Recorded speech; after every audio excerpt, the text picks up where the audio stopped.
نعم يا خالد، صراحة بقول لك هي من فترة لفترة زمنية والله ما كنت من نفس الحزن هذا. يعني على الأقل نصعد من المجموعة أقل معدل، مش أنا، وأعتقد والله كل بيت عماني حزين صراحة. وأنتم شفتوا اللي في المدرجات واللي صرح واللي كذا. عموما يا خالد، مرت علينا الكرة العمانية 54 سنة، وعندنا أنا في رأيي الشخصي ولي 14 سنة في هذا المحل رايح جاي، وقد تكلمت كثير في الماضي عن هذا الأمور.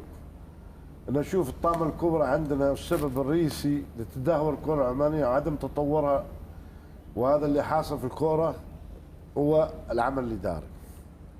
رقم واحد، بغض النظر عن المدرب، بغض النظر عن اللاعبين، كل وهنا بشهادة الجميع واللي حضروا في الماضي انه عندنا مواهب ومهارات بالفطره ولاعبين، وهذا كلاعب العماني ومن قبل مدربين عده كان عالمي وكذا. المشكله اللي بيديرون يا خالد الجمعيه العموميه اللي عندنا بتفرز اعضاء اداريين، ما بتفرز ناس صحيح. ان استمرينا على هذا الوضع بنكون نفس الشيء.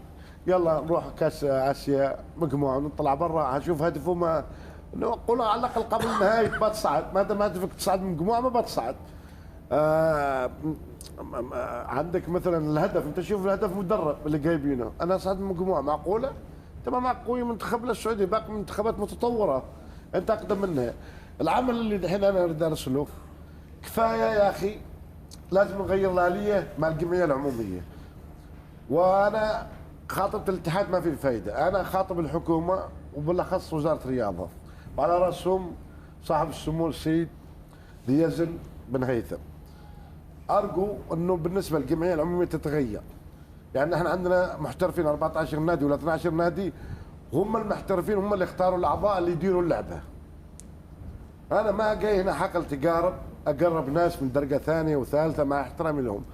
الانسان بطبعه طموح وعنده طموح، انه كل انسان شايف نفسه انه قادر. بالعكس بعض الناس ما قادره، لانك ما عندك تجارب. لا يمكن تدير لعبه وما عندك اي انجازات. اقل معدل دور المحترفين الاعضاء المرشحه اللي يوصلوا للاتحاد، مثل اختيار مدرب على اعلى مستوى، مثل اختيار لاعبين على اعلى مستوى عشان يديروا هذا اللعبه. اختيار الاعضاء من الانديه، انديه حققت انجازات، حققت بطولات، عندها خبرات تراكميه من جميع الانديه المحترفه تختار الاعضاء. عندنا عمان بالعكس مقلوب، الاختيار مش من الانديه المحترفه اللي بيديروا، الانديه اللي اقل الدرجه الثانيه الثالثه، المعظم الاغلبيه الثاني والثالث. ايوه، لان عندنا 42 نادي في الجمعيه العموميه يصوتوا. نفس ايطاليا. نحن اقل، قلنا 12 نادي ولا 14، هم بيفوزوا بالاصوات دائما، وهم بيرشحوا وبيتحكموا في مسار الكره العمانيه. تكلمت انا كثير هنا، هذا المره انا ارسلت رسالتي على الهرم في الرياضه. بالتاكيد اذا انتم حابين تطوروا الكره في عمان، رقم واحد انا اعرف صح الوزاره عملت قوانين حديثه، لكن هذه القوانين ما تكفي في جميع اللعبات. لا يمكن ان ندير اللعبه الا ابطال في البلد، يعني في انديه حققت بطولات تدير هذا اللعبه. مشكلتنا في دار، انت تعرف بتصدقوا بعطيكم حاجه للمعلومه بس، انه وصل مره ترشيح رئيس نادي ما يفهم اي حاجه، زمان ترشيحات قبل الترشيح تعيين تاجر ما يفهم اي قانون في كره القدم، رئيس الاتحاد. لا بس خالد، واحد ارجوك يا خالد، بلد انت شفت الجمهور، بس اكمل. بس نحن بغينا مثل انتم ما تطورتوا خالد، اخواننا الخليجيين تطوروا بالعمل الاداري والاحترافي، نحن نريد نكون مثلكم، نريد اللي بيديروا اللعبه خالد يكونوا احترافيين. هذا رسالتي ووصلت البلد. هنا ما عندي انا على كيف اتكلم، تكلمت في كل مكان، ما عندي المساحه. يلا خالد يعطيني دقيقه اتكلم فيها. عموما الناس كلها حزنانه والبلد حزنانه، لو فزنا اليوم فرحه بتعم البلد. عندنا القدرات وعندنا المواهب، بس ما عندنا القدره الاداريه الصحيحه اللي بتديرها.